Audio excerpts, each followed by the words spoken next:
जीवन के लिए होती है। सड़कों पर अक्सर दुर्घटना होती है।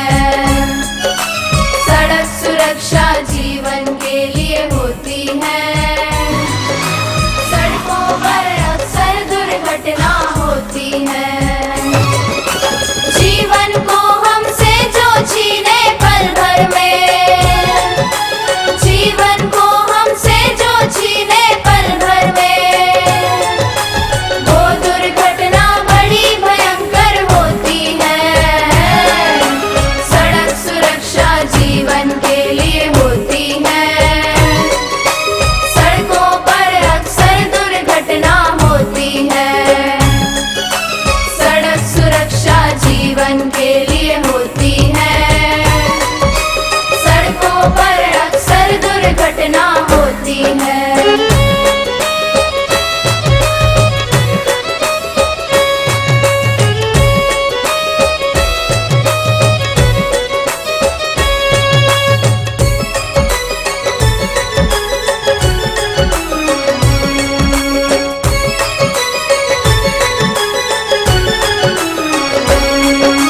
सड़क सुरक्षा नियम तुम्हें हम आज बताते हैं। सड़कों पर कैसे चलना है ये समझाते हैं।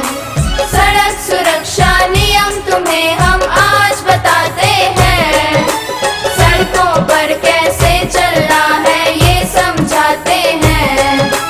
ड्राइविंग करने से पहले लाइसेंस बनवाते हैं। ट्रैफिक दफ्तर के अफसर हमें नियम बताते हैं। हेलमेट हेलमेट सर पे हो सेट। हेलमेट हेलमेट सर पे हो सेट। हेलमेट से जीवन सुरक्षा होती है। सड़कों पर अक्सर दुर्घटना होती है।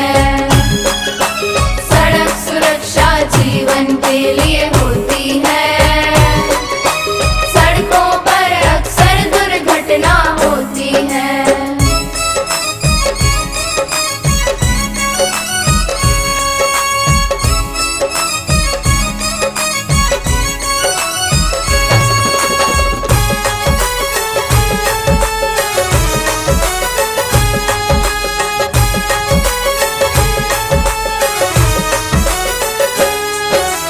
पीकर शराब मोटर कार चलानी ना चाहिए।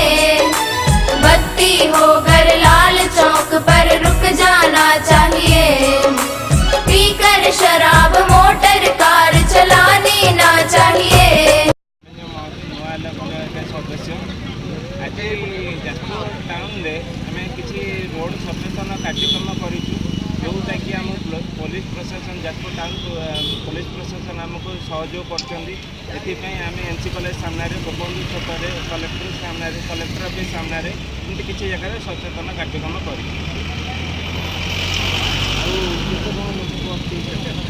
एमती तो आम बहुत जन को सचेतन करने सहित आम युवपीढ़ी को कहवा कथा कि आम जदि सचेतन हवा समाज पर किसी बार्ता जीव निहती आम प्रथम सचेतन न होगी आम अन्य को बार्ता दे पार ना प्रथम कथा। हाँ नाटा कह बलदेव दास नुआ लोक अनुष्ठान उपसभापति। आज आम नुआ लोक परिवार और जाजपुर पुलिस मिलित आनुकूल्य जाजपुर गांधी छकटार एक सड़क सुरक्षा सचेतनता कार्यक्रम करूँ जो थर कि लोक मान हेलमेट पिंधार तार हूँ नियम एवं तादेह केमी सुरक्षा पाइबे से परिवार केमती सुरक्षित रहा फाइन न देवे से सचेतन करूँ। गाड़ी ड्राइवर मान को सीट बेल्ट लगे आ लोक मैंने जो एणे तेणे इंडिकेटर न दे पसंद ट्राफिक नियम मानुना ठीक से रास्ता अतिक्रमण सचेतन कराई। आप परिचय टे देवे। मो ना हूँ मंटू दास जिला दिव्यांग कमिटी सभापति तथा नुआ लोकर जड़े सदस्य। तो आजिका युवपीढ़ी मान को सड़क सुरक्षा कौन बार्ता देवा चाहते? सड़क सुरक्षा जीवन रक्षा एक स्लोगान में सीमित होता बेले आज युवपीढ़ी ये कार्यक्रम करने को आगे आसा दरकार जहाँकि नुआ लोक आज तार प्रथम पदक्षेप नहीं आमको बहुत रेस्पन्स मिलूँ सब युवपीढ़ी को आरंभ कर वरिष्ठ नागरिक आमको धन्यवाद जनाऊँ। ये कार्यक्रम लगातार चले আমি ভাবুছি जिला प्रशासन राज्य सरकार जो महत्व उद्देश्य रही निश्चित भाव साधित हो पार आम भी हेलमेट लगेगा सब सड़क नियम पालन करवा और अन्य मानक प्रेरणा देवा ये आगु आई हाथ बढ़े आमको सफलतार बादे आमको आज आपन को व्यक्तिगत भाव आजिका दिनटी केमती लगे आपन किसी लोक जो सहज माने सचेतनता कार्यक्रम भागीदारी हेले तापई आपनकर कौन मतामत आज दिनटा मुझे भावी माँ विरजा पीठर गोटे आम गोटे महान उद्देश्य मुझे भाषा परिप्रकाश करहबनी समस्त सुरक्षित जीवन हूँ आमर लक्ष्य ये उद्देश्य नुआ आलोकर था और मुझे जड़ित हो आज निजक धन्य मन करुँच ये कार्यक्रम त्वरान्वित करने निर्देशक और संपादक सभापति अनुरोध करेंगे त्वरान्वित कर कार्यक्रम आगू नि धन्यवाद। सड़क सुरक्षा जीवन के लिए होती है।